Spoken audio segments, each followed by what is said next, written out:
So wait, people actually get paid to do what they love? I used to think calling and career were two different roads. One led to meaning, the other, money. But what if they were never meant to be separate roads, having to choose one or the other? If I knew then that purpose wasn't just fulfilling, but fruitful, I would have stopped settling for survival a long time ago.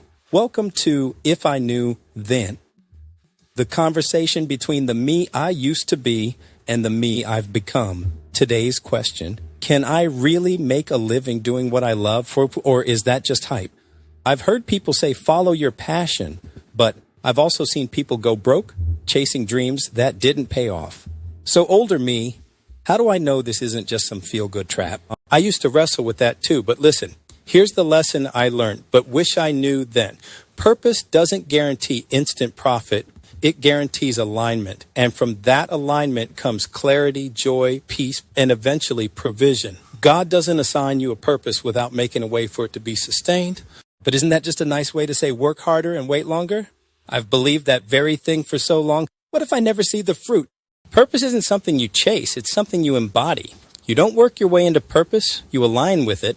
And when you align with it, opportunities start recognizing you. You weren't created to chase results. You were created to reflect your creator through your work. Your calling isn't supposed to compete with your career. It's supposed to become your career. Too many are out here doing things that compete with who they're meant to be and wondering why they're frustrated. That's not how calling and purpose works. So what you're saying is it's not about making money doing what I love. It's about becoming the version of me that's worthy of the calling. And if I spend my life working on that, it'll lead me to what I am meant to do. Exactly. When your work becomes an extension of who you are, the reward isn't just financial, it's spiritual. That's when you're free, not just to do what you love, but to live how you were created. It is God who gives you the power to get wealth, not to hoard it, but to establish His covenant through your calling so others might see His love, kindness, and faithfulness. So it is possible to live off what lights you up inside as long as you stop trying to become someone else and start becoming who you were always called to be. I'm starting to see it now. It's not about chasing money. It's about chasing alignment and letting purpose carry the provision. That's a lesson filled with wisdom for us all today, older me. And friends, if you're wondering why it still feels slow and your provision and purpose haven't quite met up yet, don't miss the next episode where we will discuss why is success taking so long? Older me, any final words? Friends, remember this. The world doesn't need more people stuck in places just surviving. It needs people fully alive in their assignment.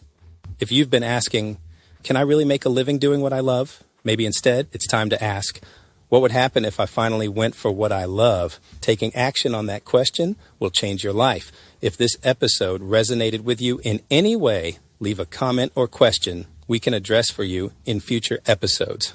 Share this with someone afraid to choose purpose over profit, and don't forget to subscribe. Until next time, keep living each on purpose because the life you imagine is waiting for you to live it.